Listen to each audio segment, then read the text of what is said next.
Good morning. Well, it's morning for me. Hello, gorgeous souls. Are you ready? I'm starting a brand new podcast series where I'm just going to show up and speak. I'm in my comfy PJs because I really need to let go of perfectionism. And if you're anything like me, perfectionism might actually stop you from taking action. And that sucks. So I'm sure with what I have to say, this is the important stuff. I'm sure you won't care that I'm in my comfy PJs and it's first thing in the morning. I just want to show up and get started. So if that's you, if that's what you're doing in your business or in your life, I encourage you to try and just put that perfectionism aside and get on with it. Because sometimes what happens is we think we're overcoming the perfectionism by thinking about all the steps we need to do to overcome the perfectionism, but that becomes the perfectionism. So I encourage you to just do it and do it messy and try not to care. Try to do it imperfect. If you're trying to do it imperfect, that will help you get over the perfectionism because the imperfect will be perfect. So that's my little introductory tip this morning. All right. So the first video / podcast that I want to talk to you about are morning and evening routines, because it's such a buzz lately, like maybe the last year or a couple of years or whatever. People love to talk about morning routines. There's books about like the best morning routine and a ton of videos. There's no best. There's only the best for you and what works for you. Again, it doesn't have to be the best. It's just whatever works. The thing about morning routines and evening routines, as I'll get to, because evening routines are often overlooked, but they are super important. The thing about these routines is that they kind of provide the context for your day. Morning routines are priming your mind for how your day is going to go, what kind of mood you're going to be in. Research shows that 3 minutes of news in the morning can make an entire negative, unhappy day. So just imagine what a 5 or 10 minute positive routine with maybe some self-care or some intentional gratitude or just some time to check in with your body. Imagine what that can do for your day. And I am testament to saying, and so many people say, that's why it's all the buzz at the moment, just how beneficial those morning routines are and how much they absolutely change your life. And as we'll get to soon, I have tried a bunch of different things in my morning routine. The thing with the evening routines is that that's also priming your mind for the day. I've heard someone say, I can't remember who it was, but your day starts the evening before. I actually think they were saying it in relation to parenting, that the way you get your kids to sleep the night before is the mood they'll be in the next day. But it's super relevant to us as well, because the way we go to sleep affects how we sleep.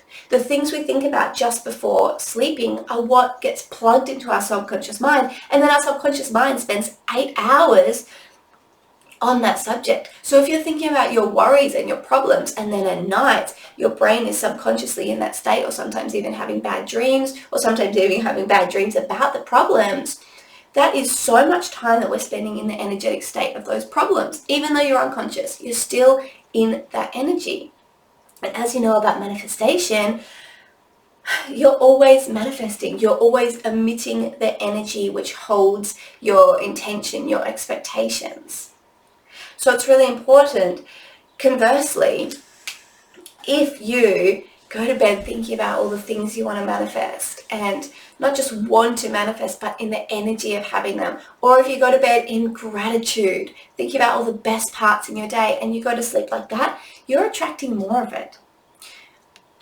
I'll have another video up that talks about manifesting while you sleep, because that time you spend just before going to sleep, if you're thinking about and embodying the feeling of manifesting these things, sometimes, and especially for people who maybe have a little bit more control over their dreams, because for me at the moment it just happens willy-nilly, but if you're going to sleep thinking about those, like not just thinking about, embodying the feeling of the things you want to manifest, and you drift off to sleep like that, you can carry that into your dreams. And sometimes you can dream about, and if you're a lucid dreamer, maybe you could do it often, you can dream about the things, not just the things, you can dream about being in that alternate reality where you have those things, and then you're spending an extra 8 hours emitting that energy out. And not only that, dreams are super powerful. When you're there, they absolutely feel real. So that's super, super potent.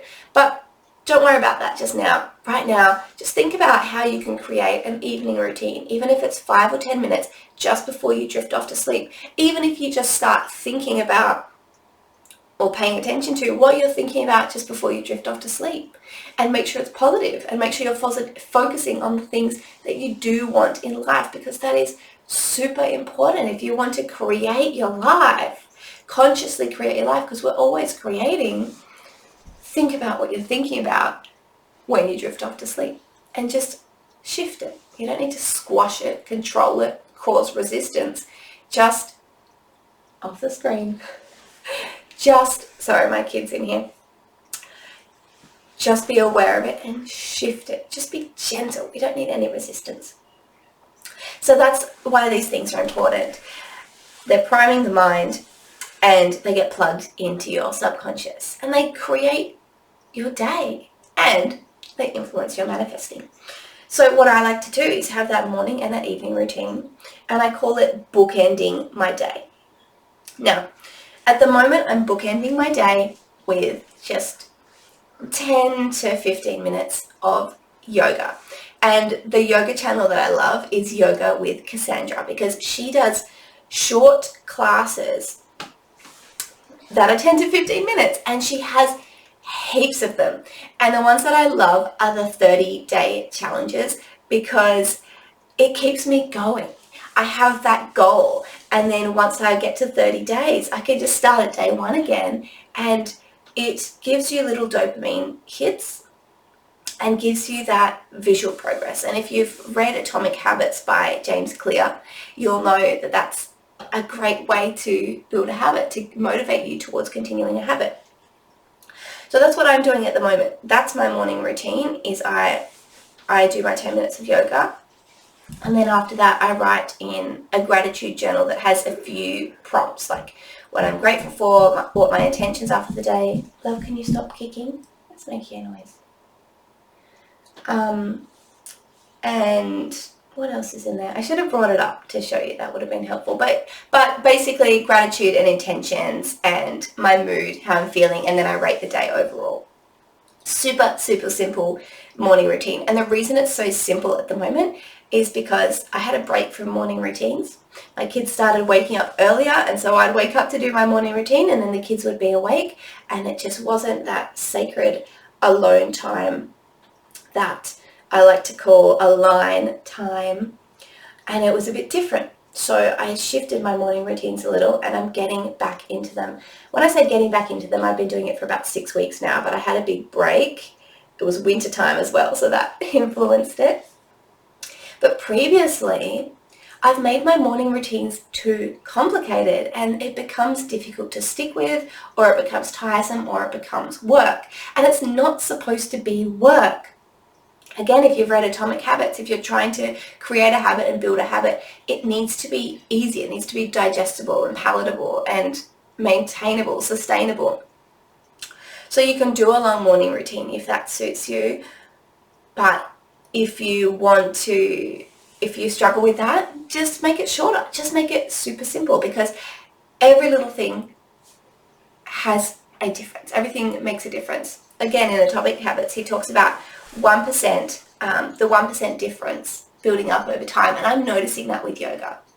So whatever it is, you'll notice the more you do it, just how it changes your days. So when I started waking up 5 a.m. before my kids, I noticed it instantly, the change in me. If you have kids, or if you have a busy day, having that space, that time in the morning for yourself to check in with your body, to check in with yourself, to check in with your mind, and to prime yourself for the day, it was energizing.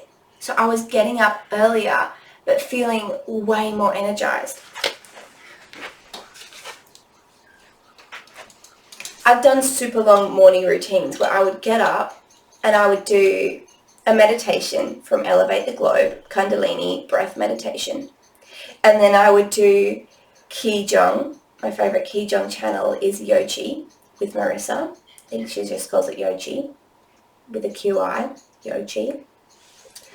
And what else was I doing? Then I thought I wanted to journal afterwards, and I wanted to do all the things. And it was great in a way because I loved all the different things I was doing, but it was also too much.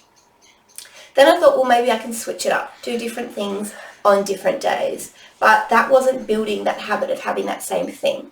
So right now what I've done is I've just created that simple morning routine, and you can do whatever works for you. You can blend it into your morning habits as well. When you go to get your morning glass of water or make your morning coffee, you could add in some gratitude. Put those habits together, link them in with, I can't remember what it's called, but you link those habits together and it helps you maintain that habit and create that habit because you're linking into something that's already been done. And that's in Atomic Habits as well.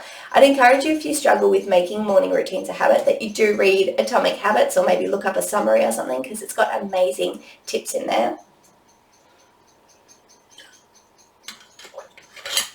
My evening routine at the moment is just that yoga and that journal.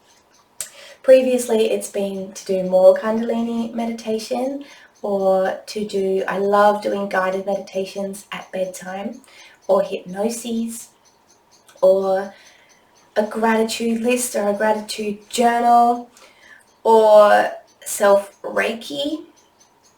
There are so many things that you can do, but that's just a brief little overview of why these routines are important. And you don't need to call it a routine, you can call it your aligned time. And I truly believe that having that morning and that evening and using them as bookends is just, look at me. Hang on, sweetheart. The reason they're called bookends is because it just creates like this container for your day, and whatever happens in between is just the context. Because at that morning, at that end point, you're checking in with yourself again, you're setting your intentions, you're creating that gratitude. My daughter's doing yoga over there. I don't know if you can hear the noise that she's making. And it just makes for a really beautiful life. So if you're not doing morning routines or if you're not doing evening routines, then I so encourage you to start. And I would love to hear from you, whether you already do it or you're about to start. What are you doing, or what are you going to do? What are you bringing into that aligned time, and how does that feel to you? Because it's all about feeling good. It's all about tapping into those good feelings so we can create more of them and manifest the things that we desire. So thank you for joining me in this episode of YouTube or the podcast or wherever you are. And I will see you in the next one. Mwah.